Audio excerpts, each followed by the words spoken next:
Meus queridos, nós temos estudado as guerras que chocaram o mundo, as guerras que tiveram, por sua natureza, um histórico de morte, de violência, que transpôs a todas as outras guerras. Não é que não existiam outras guerras, existiram outras guerras, mas nos últimos 100, 150 anos nós tivemos essas guerras, e essas guerras elas foram marcantes na história da humanidade. E a Segunda Guerra Sino-Japonesa foi uma dessas guerras, foi a quarta pior guerra da história do mundo. E essa guerra, a Segunda Guerra Sino-Japonesa, foi um grande conflito entre a China e o Japão, que se iniciou em 1937, a partir do incidente da ponte de Marco Polo. E, meus queridos, esta disputa estendeu-se até 1945. Veja, ela se estende até o contexto da Segunda Guerra Mundial, quando o Japão se rendeu incondicionalmente aos aliados após o lançamento de 2 bombas atômicas em Nagasaki e Hiroshima, que marcaram a história do mundo. E as marcas dessas 2 bombas, elas são presentes e são marcantes até hoje na história do mundo. A China compunha os aliados juntamente com os Estados Unidos e, na época, a União das Repúblicas Socialistas Soviéticas, a URSS, e o Reino Unido. E é importante destacar que uma das características dessa guerra foi a extrema selvageria dos japoneses contra os chineses, militares e civis. Após 8 anos de conflito, o resultado dessa guerra foi a marca de mais de 20 milhões de pessoas, do quais aproximadamente 18 milhões de chineses ele morreu nessa guerra. Veja que guerra violenta ali no contexto também da Segunda Guerra Mundial. A China, nesse contexto, tornou-se alvo da expansão imperialista insana dos japoneses desde a segunda metade do século XIX. A partir da restauração Meiji, de 1868, o Japão passou por uma grande modernização e desenvolvimento econômico. A China, ao contrário, a China naquele contexto não é a China de hoje, ok? A China, ao contrário, atravessou um período de grande instabilidade, principalmente por causa da interferência das potências europeias no país. À medida que o Japão se fortalecia econômica e militarmente, sentimentos imperialistas começaram a se desenvolver no Japão. Assim, a vizinha enfraquecida China tornou-se o alvo da ambição dos japoneses. Nesse contexto, algumas guerras foram travadas pelo Japão para garantir o controle sobre territórios originalmente chineses.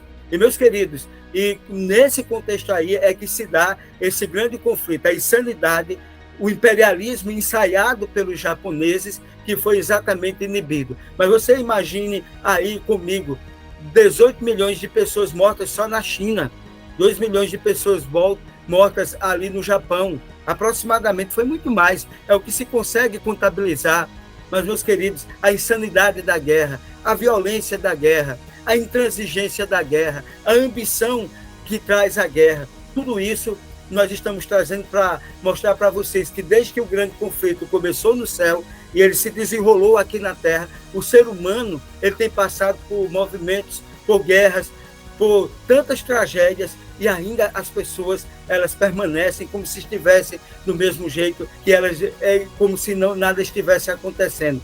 E essa guerra sangrenta, a guerra sino-japonesa, ela nos ensina que a insanidade, o imperialismo, o desejo de domínio é, infelizmente, o que inflama o coração do homem, que está implantado no coração do homem, de um homem que não tem Deus, de um homem que não tem paz, de um homem ambicioso, de um gênero humano que está tão ambicioso que ele não é capaz de enxergar a vida do outro. A vida do outro passa a ser sem significado.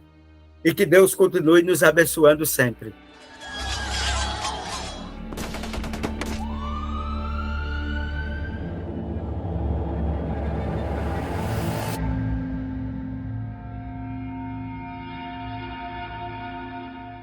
Um feliz sábado, meus queridos amigos, minhas queridas amigas, e você que sempre participa aqui com a gente a todos os sábados no nosso canal para uma recapitulação da lição. Gostaria de agradecer primeiramente a Deus e segundo a você, que com tanta alegria, com tanta felicidade, com tanto desprendimento, com tanto carinho, compartilha o nosso canal, dá um like, você que se inscreveu recente no nosso canal, nosso abraço fraternal e carinhoso. Não só a você, mas a todos e a todas que assistem permanentemente os vídeos que aqui nós disponibilizamos concernente à recapitulação da lição. Hoje nós temos uma lição muito importante para que nós possamos entender esse contexto do grande conflito, como nós temos estudado ultimamente, na certeza de que nós encontraremos em Cristo os fundamentos necessários para entendermos o governo de Deus. E é exatamente o título da lição número 9, o fundamento do governo de Deus. E para entender, nós gostaríamos de trazer esse texto introdutório das Sagradas Escrituras, para que assim nós possamos refletir, localizado em Apocalipse, capítulo 12, no versículo 17. E assim nos diz a palavra do Senhor. O dragão ficou irado com a mulher e foi travar guerra contra o restante da sua descendência, ou seja, os que guardam os mandamentos de Deus e têm o testemunho de Jesus. Aqui nós encontramos, primeiro, um dragão irado. Dragão significa Satanás, a antiga serpente, que se chama diabo, né? E foi fazer guerra contra a mulher. A mulher, Apocalipse, a gente não pode entender o Apocalipse na perspectiva literal e sempre simbólica. Dragão, Satanás, mulher, igreja, e a descendência da igreja, que seria por Satanás perseguido. E essa igreja ela tem dois fundamentos importantes aqui. Ela guarda os mandamentos de Deus e tem o testemunho de Jesus. Tanto, para nós entendermos melhor esse contexto do qual nós estamos apresentando, é preciso que nós entendamos que ali em 1 João, capítulo 4, versículo 8, diz que aquele que não ama não conhece a Deus, porque Deus é amor. Ou seja, Deus é amor e o amor é a principal evidência de que nós somos filhos de Deus. Como podemos olhar para a lei de Deus nesse prisma, no prisma e na perspectiva do amor de Deus? O que Jesus nos ensinou sobre os seus mandamentos? Então, entendendo essa questão, compreendendo, é preciso destacar pelo menos 4 pontos importantes aqui, ou 2 pontos importantes, e analisá-los. O primeiro fundamento da lei divina é o amor. Amar a Deus acima de todas as coisas. Como dito no capítulo de 1 João, capítulo 4, versículo 8, que diz: aquele que não ama não conhece a Deus, porque Deus é amor. Então, o fundamento da lei divina é amar a Deus acima de todas as coisas. O segundo mandamento da lei divina é amar o próximo como a nós mesmos. Esses 2 fundamentos: amar a Deus sobre todas as coisas e ao próximo como a nós mesmos. O novo mandamento da lei divina é amar o próximo, da mesma maneira que Jesus, ele nos amou, nós devemos amar o próximo. Meus queridos, e quão difícil é amar, mas nós somos chamados e desafiados a amar. A guarda dos mandamentos da lei divina eleva o que nós chamamos o aperfeiçoamento do amor, porque a lei divina é um retrato do caráter amoroso de Deus, um retrato que ele nos deixou como modelo de instrução para que nos tornemos mais semelhantes a ele. Esse retrato, ele não mudou e ele não mudará, porque o mandamento de Deus ele foi escrito com os dedos de Deus em tábuas de pedra para que simbolizasse, significasse a permanência, a durabilidade, a sua eternidade. E, nesse sentido, é sempre importante que nós possamos entendermos todos os contextos que envolvem esse mandamento. Então, os primeiros 4 mandamentos, eles estão relacionados a amar a Deus sobre todas as coisas. E os 6 últimos mandamentos, amar ao próximo como a nós mesmos. Poderíamos verificar o seguinte, e vocês vão entender comigo esse contexto. O contexto de que, primeiro, notai bem, o primeiro mandamento, ele fala exatamente sobre amar a Deus sobre todas as coisas. Não terás outros deuses diante de mim. O segundo, não farás para ti imagem de escultura. O terceiro, não tomarás o nome do Senhor teu Deus em vão. O 4º mandamento, lembra-te do dia de sábado para o santificar. 6 dias trabalharás e farás toda a tua obra. Mas o 7º dia é o sábado do Deus. Não farás nenhuma obra, nem tu, nem teu filho, nem tua filha, nem o forasteiro das suas portas para dentro. Porque em 6 dias fez o Senhor o céu, a terra, o mar e tudo que nele há. Então, o quarto mandamento, ele fala sobre o memorial que nós temos no tempo para lembrarmos que nós temos um Criador, um Salvador, um mantenedor. Então, esses 4 mandamentos, ele fala sobre amar a Deus sobre todas as coisas. E os 6 últimos mandamentos, se não vejamos, honra teu pai e tua mãe para que se prolongue os teus dias na terra que o Senhor teu Deus te dá. Não matarás, não adulterarás, não dirás falso testemunho, não cobiçarás as coisas do teu próximo, não levantarás falso testemunho. Então, esses 6 mandamentos, eles estão exatamente alocados sobre amar ao próximo como a nós mesmos. Se a gente entender esse fundamento bem direitinho, nós vamos perceber que os 4 primeiros mandamentos estão voltados para amar a Deus sobre todas as coisas. Porque eu só posso amar ao próximo se eu amo a Deus sobre todas as coisas. Se eu não amo a Deus sobre todas as coisas, aí então eu não tenho como amar ao próximo como a mim mesmo. Então, ame a Deus sobre todas as coisas, ame a você e ame ao próximo como Deus ele amou. Sendo assim, importante, o primeiro tópico da lição, ele mostra sobre o santuário e a lei. A Arca da Aliança era o móvel mais importante de todo o santuário. Contudo, por vezes, nos esquecemos que a arca é um recipiente para guardar algo. Sendo assim, é importante notar o que era guardado dentro da Arca da Aliança. A Arca da Aliança, que tinha uma tampa, e na tampa tinha 2 querubins, um de frente para o outro. Quando essa tampa era removida, nós tínhamos alguma coisa lá dentro. É conhecida como a Arca do Testemunho ou da Aliança, por ser um recipiente que nela estava depositado, guardado os 10 mandamentos da lei de Deus. Isso é importante.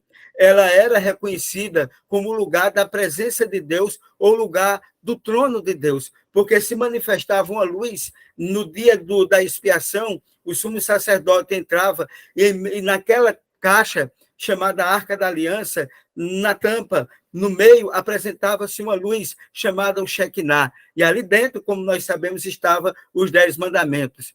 E assim, é apresentado no santuário celestial um evento idêntico ao da entrega dos 10 mandamentos no Sinai. Então, lá no Novo Testamento, no Apocalipse, também fala sobre esse cenário. E, meus queridos, e nós não podemos nos esquecer que tudo que era feito aqui na Terra era exatamente uma representação, uma figura do que existia lá no céu. Então, os mandamentos de Deus, ele flui do trono de Deus. Ele não foi produzido pelo homem, ele foi escrito pelo dedo de Deus. E, para tanto, significando perpetuidade, porque está escrito em tábuas de pedra. E, nesse sentido, a gente vê o protagonismo e a importância dos 10 mandamentos ali dentro da Arca da Aliança. O segundo tópico da lição, a imutabilidade da lei de Deus. Há quem diga que Jesus tornou a lei obsoleta, que Jesus veio mudar a lei, que Jesus cancelou a lei. Mas uma leitura atenta das Sagradas Escrituras, no Antigo e no Novo Testamento, é preciso verificar que Jesus ensinou sobre a lei e nos mostra algo completamente diferente do que se tem ensinado, porque negar a lei de Deus é negar o Deus como Criador, o Deus como mantenedor, o Deus como Salvador, é negar o amor de Deus.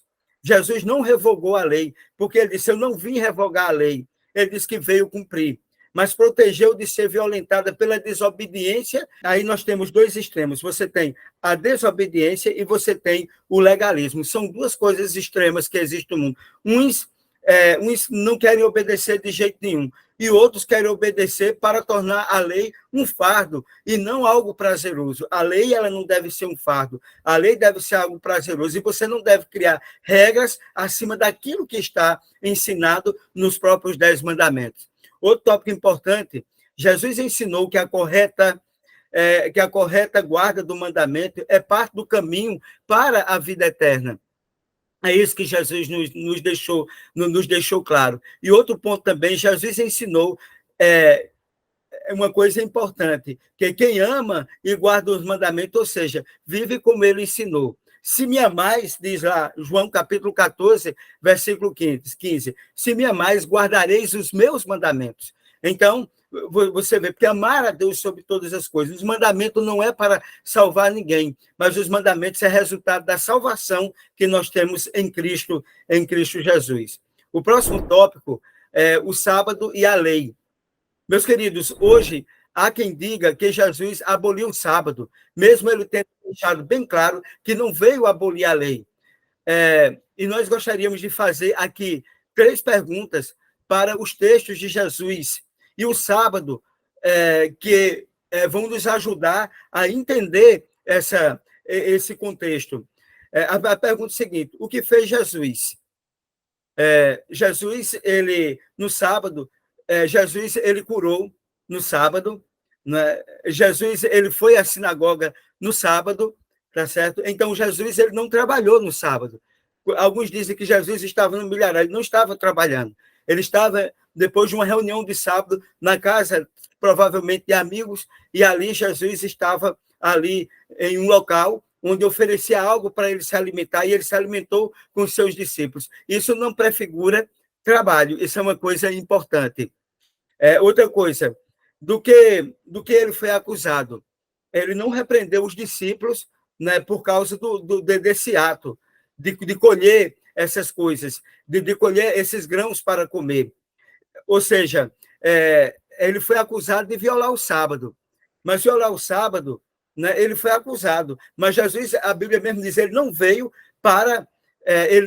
para descumprir a lei, ele veio para cumprir a lei. Ele não veio acabar, ele veio cumprir. Está entendendo? Então, isso é um ponto importante. Ele aceitou a acusação? Não, Jesus não aceitou a acusação, porque ele disse que o sábado foi feito por causa do homem, e não o homem por causa do sábado. Então, é importante que nós compreendamos nesse contexto, né, de que Jesus ele veio curar, ele veio fazer o bem, e curar, e pregar o evangelho, ele transcende os dias da semana. O sábado também foi feito para isso. E Jesus ele foi claro em dizer que o sábado foi feito por causa do homem, e não o homem por causa do sábado. Portanto, neste grande conflito que estamos inseridos, o que Satanás procura fazer? Procura acusar Jesus do que ele não fez, e procura acusar a igreja daquilo que ela não ensina. Ele procura criar mecanismos para diminuir a importância do sábado e aumentar ou o legalismo ou aumentar a desobediência das pessoas. Por que é que as pessoas não querem obedecer mandamentos? Porque os mandamentos são considerados o fundamento da igreja, no sentido de que ela apresenta exatamente aquilo que é a vontade de Deus para a vida do ser humano. Cristo salva. Quem vai salvar o ser humano é Cristo Jesus, por aquilo que ele fez na cruz do Calvário para salvar a todos nós. Mas uma vez que nós aceitamos a Cristo, nós somos transformados por ele para andarmos segundo as suas orientações, para andarmos segundo os seus mandamentos. Eu só repetindo, ele disse que não veio descumprir, ele veio para cumprir. E se Jesus veio para cumprir, nós também devemos cumprir. Muitos repetem as mesmas acusações que foram feitas contra Jesus, né? A acusação de que Jesus violou o sábado, que Jesus ele veio acabar com o sábado. O sábado ele faz parte de um mandamento da lei de Deus. Se o sábado passou, ele é um mandamento da lei de Deus. Porque a Bíblia é clara em dizer, né, o que é culpado de um se torna réu de todos. Né? O mandamento é um só. Porque se o sábado passou, os outros mandamentos também passou. E como fica não matar, não adulterar, não cobiçar? Como fica esses outros mandamentos? Honrar o pai e a mãe, sobre a adoração a Deus sobre todas as coisas? Onde é que ficaria isso aí? Então, o sábado é uma reafirmação de um Deus como Criador, de um Deus como Salvador e um Deus como mantenedor. Porque o Senhor fez tudo em 6 dias e ao 7º dia ele descansou. Agora, há o grupo do negacionismo, que quer negar a importância, as prerrogativas da lei de Deus, e que nela também está o 4º mandamento da lei de Deus. E ao repetir essas acusações, estão muitas vezes a serviço muito mais de Satanás do que de Deus. Cristo falou abundantemente sobre o sábado e demonstrou que deveríamos guardar o sábado corretamente e não de uma forma legalista. Isso também é importante porque havia na época de Jesus um legalismo muito grande concernente à questão do sábado. Bom, o outro tópico da lição, a marca da besta. Bom, meus queridos, A marca da besta é uma contrafação do selo de Deus. Para entender, é essencial compreender essas questões que estão postas sobre essa questão da marca da besta. Eu queria dizer, e é muito importante nós entendermos que a gente precisa entender a Bíblia Sagrada avaliando do seu texto e do seu contexto, e não ficar inventando especulações, como alguns inventam especulações concernente às questões referentes a chip que vai ser introduzido na mão, e uma série de outras coisas que é para desviar o verdadeiro foco da verdadeira marca da besta. E para isso é preciso que todos nós venhamos entender esses contextos. E assim, primeiro, no tempo do fim, Deus selará os seus, e o diabo fará o mesmo. Então, nós teremos aqueles que receberão o selo de Deus e aqueles que receberão a marca da besta. Apocalipse capítulo 7, Apocalipse capítulo 13, versículo 16, fala sobre a marca da besta. E outra coisa que também é importante, a marca da besta está em contraposição aos mandamentos de Deus, porque Apocalipse capítulo 14, versículo 9, até o versículo 12, é importante entender o que esses contextos eles vão nos dizer. Por exemplo, Apocalipse capítulo 14, versículo 9 em diante, diz o seguinte, versículo 7 e versículo 9 em diante, dizendo em grande voz, temer a Deus e dar-lhe glória, pois é chegada a hora do seu juízo, e adorai aquele que fez o céu, a terra, o mar e a fonte das águas. E seguiu-se a este outro anjo, o terceiro, dizendo em grande voz, se alguém adora a besta e a sua imagem, e recebe a sua marca na fronte ou sobre a mão, também este beberá do vinho da cólera de Deus, preparado sem mistura, do cálice de sua ira, que será atormentado com fogo e enxofre, diante dos seus santos anjos e na presença do Cordeiro. Olha, meus queridos, como é importante aqui a nossa reflexão. A marca da besta está em contraposição aos mandamentos de Deus, porque ela vai de encontro, né? A marca da besta vai de encontro àqueles que adoram a Deus, né? Aquele que fez o céu, a terra, o mar e a fonte das águas. E qual é o mandamento que reafirma o Deus como Criador, que vai se contrapor ao mandamento? Exatamente, está no mandamento do sábado, o que a besta ela vai se contrapor, o que a marca da besta ela vai se contrapor. E, portanto, as marcas dividem os adoradores e os adoradores da besta e os adoradores do Criador. Eu e você, nós vamos receber a marca da besta ou vamos receber o selo do Deus vivo, a marca do Deus vivo. E para isso nós precisamos ter uma comunhão muito grande com Deus para identificarmos. A besta da marca é a mesma que mudará os tempos e a lei. Quem mudou os tempos e a lei? A Bíblia diz lá em Apocalipse, capítulo 13, versículo 5, em Daniel 7, 25, que ele haveria de mudar os tempos e a lei. A Igreja Romana mudou ao longo do tempo, tentou mudar os tempos e a lei. Os calendários, ela determinou, né, a mudança do descanso do sábado para o domingo, imposta pelo imperador Constantino, em março de 323, ele assim o fez, para que assim pudesse, ele, ao se converter ao cristianismo, pudesse humanizar a igreja cristã. Nesse sentido, a marca da besta está exatamente dentro desse contexto de quem vai adorar e de quem não vai adorar. Então, quem não vai adorar o Deus Criador e mantenedor, o Deus Salvador, receberá a marca da besta, o domingo. E quem obedecer ao Senhor, a marca de que Ele é o nosso Criador, o nosso mantenedor, está exatamente registrada no 4º mandamento da lei de Deus. Sendo assim, a marca da besta é associada a uma falsificação do mandamento de adoração ao Deus como Criador, envolvendo assim a mudança dos tempos e lei para promover a guarda do domingo como um falso sábado, que infelizmente o romanismo e parte do protestantismo tem abraçado esse ensinamento e, acima de tudo, tem negado aspectos concernentes àquilo que a lei de Deus ela nos ensina, aquilo que a lei de Deus ela nos traz como forma de nós exatamente fazermos a vontade de Deus. E é muito clara a Bíblia, como a gente lê 14:15 de João, diz que quem ama a Deus guarda o quê? Os seus mandamentos. E os mandamentos, eles não são para salvar. Os mandamentos, eles existem para fazer o quê? Os mandamentos, eles existem para que, uma vez salvo em Cristo Jesus, por aquilo que ele fez na cruz do Calvário, como diz lá em Efésios, que pela graça nós somos salvos mediante a fé, mas isso não vem de nós, é um dom de Deus, mas nós somos criaturas suas, criados em Deus para as boas obras. As boas obras, elas não salvam, mas elas são resultados de uma pessoa que aceitou a Cristo como seu salvador pessoal. O resultado natural é obedecer aos mandamentos do Senhor. A marca da besta é uma contrafação do selo de Deus. Ou iremos receber a marca da besta, domingo, ou iremos receber a marca, o selo de Deus, o sábado, conforme nos ensina as Sagradas Escrituras.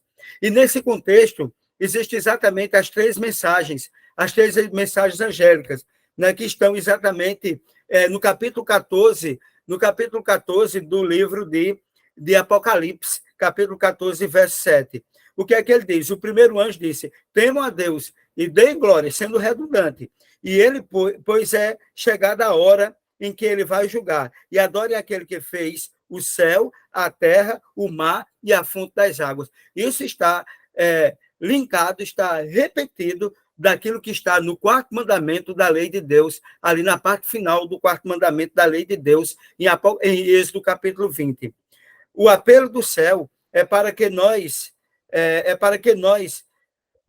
possamos dar a suprema lealdade de adoração e sincera ao Criador, que é um juiz iminente, que hoje é o nosso advogado e depois será o nosso juiz.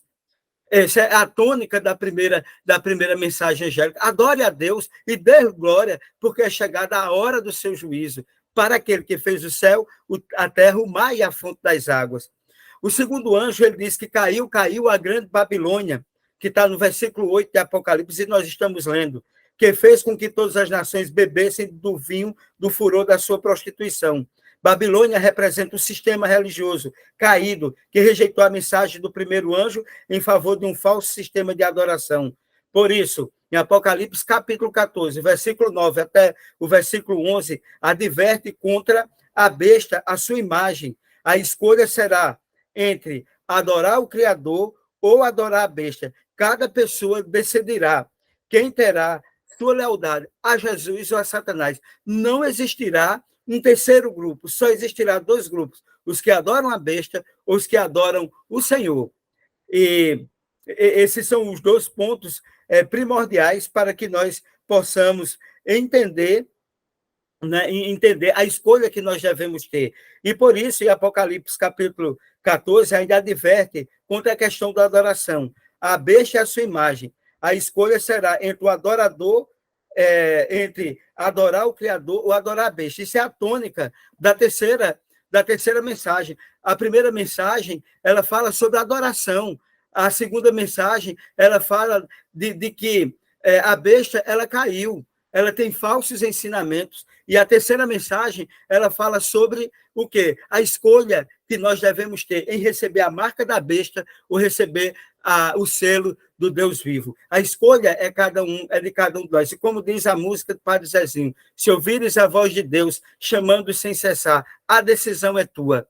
São muitos os convidados, mas quase ninguém tem tempo. Hoje, nós temos a oportunidade de conhecer a verdade revelada nas Sagradas Escrituras, para que nós possamos obedecê-la, para que nós possamos, em Cristo, vencer todas as hostilidades de Satanás contra a nossa vida. Mas chegará um momento que a porta da graça será fechada e não haverá mais tempo para tomar a decisão. Por isso que o dia da decisão é hoje, meus queridos amigos e minhas queridas amigas. E Apocalipse 14, 12, né? Aqui está a perseverança dos que guardam os mandamentos de Deus e têm o testemunho de Jesus. Então, Satanás, né, está irado contra aqueles que guardam os mandamentos de Deus e têm a fé em Jesus. né? Como diz em Apocalipse, capítulo 14, versículo 12. Então, porque irou-se o dragão contra a mulher. Olha, o texto para memorizar que nós vimos. Irou-se Satanás contra a igreja e foi pelejar contra o restante de sua descendência. Quem é a descendência de Deus? Os que guardam os mandamentos, os que guardam os mandamentos de Deus.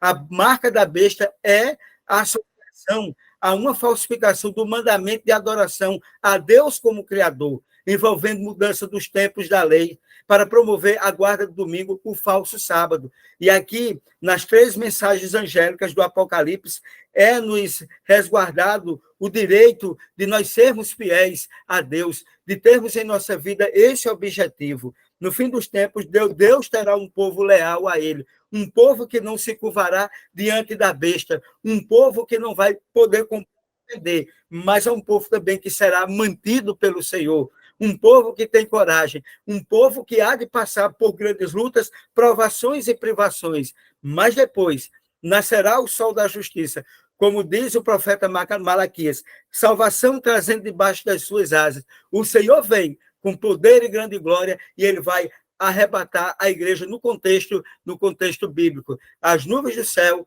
elas vão se abrir, Jesus aparecerá com poder e grande glória. Os justos vão ser ressuscitados, transformados, juntamente com aqueles que estão vivos, também transformados, irão encontrar o Senhor nos ares. E a Bíblia diz assim, estaremos para sempre com o Senhor. E, meus queridos, há um pensamento que diz uma frase no livro O Grande Conflito, página 386, que eu gostaria de pedir licença a vocês para poder ler esse texto, para que dele nós possamos extrair lições maravilhosas.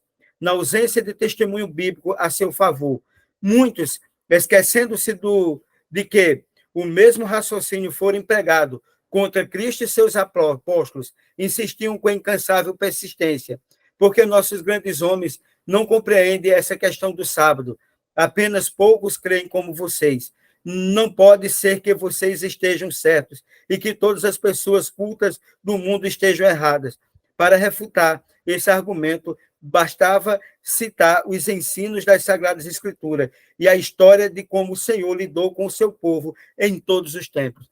Nós seremos confrontados, nós seremos admoestados, nós seremos indagados, né, perante autoridades, e ali a palavra de Deus será a nossa salvaguarda. Porque intelectuais do mundo todo, do campo da teologia, e de muitos que talvez se desviem das nossas fileiras, vão exatamente colocar a gente contra o muro para dizer por que esses homens não têm essa compreensão de que vocês têm? Aí onde o Espírito Santo vai falar por mim e por você. Seremos usados por Deus para defender a verdade, para defender o Deus vivo, para defender o sacrifício de Jesus na cruz do Calvário, para defender os seus mandamentos, para defender a verdade de Deus. Eles não vão curvar a cabeça. E talvez nós não recebamos prêmios desse mundo, mas receberemos prêmio, nós receberemos a coroa da vitória. Ser fiel, meus queridos amigos, minhas queridas amigas, até a morte. E nós vamos receber, a Bíblia diz, a coroa da justiça. Porque o que está contigo, o que determinou, o que nos ensinou, o que escreveu a palavra, aquele que veio ao mundo para viver, nascer, viver, morrer e ressuscitar por nós, é fiel. Ele não vai nos desamparar. E em breve nós receberemos a coroa da justiça. Louvado e engrandecido seja o nome de Deus para sempre. Convido a você, meu querido amigo, minha querida amiga, neste momento, ao curvarmos as nossas frontes, para orarmos ao Senhor, pedindo a Ele sabedoria, discernimento e direção, para que possamos ser fiéis até a morte. Que o sangue de Jesus Cristo nos purifique de todo pecado e nos ajude a viver de acordo com a vontade do Senhor. Porque Satanás está irado contra a igreja de Deus e a sua descendência, os que guardam os mandamentos de Deus. E Satanás está com ódio grande da gente. Mas maior do que o ódio de Satanás é o amor de Deus por mim e por você. Convido você, neste momento, ao fecharmos os nossos olhos e orarmos ao Senhor. Oremos. Amado Deus, querido Pai, Pai de amor, de bondade e misericórdia, nós te agradecemos, Senhor, pela oportunidade de estarmos juntos neste momento, recapitulando essa lição, que ela chegue aos corações, que ela chegue até a vida das pessoas, que pessoas sejam tocadas, transformadas e, acima de tudo, que nós possamos sermos fiéis. Satanás está com a ira, um ódio muito grande de cada um de nós que aceitamos a verdade. Mas maior do que o ódio dele é o teu amor por cada um de nós. E esse amor vai destruir o ódio de Satanás. E que nós possamos, Senhor, sermos fiéis a ti, seja em qual for a circunstância. Que possamos ter compreendido a questão pertinente aos mandamentos de Deus, ao sábado, mas, acima de tudo, que nós estamos cientes que sem o sangue de Jesus, sem a cruz, não seríamos nada. Abençoe-nos, que temos um sábado abençoado, em nome de Jesus. Amém. Meus queridos amigos, minhas queridas amigas, muito obrigado por mais uma vez participar, por estar aqui no nosso canal. Compartilhe o nosso canal, dê um like e, por favor, faltam poucos para a gente chegar ao universo de 1000 pessoas que estão, assim como você, estudando a palavra de Deus. E se inscreva no nosso canal e Deus vai abençoar grandemente a vida das pessoas. Que Deus continue nos abençoando sempre e que você também seja uma pessoa abençoada, iluminada por Deus. Até o próximo sábado, se Deus assim o permitir.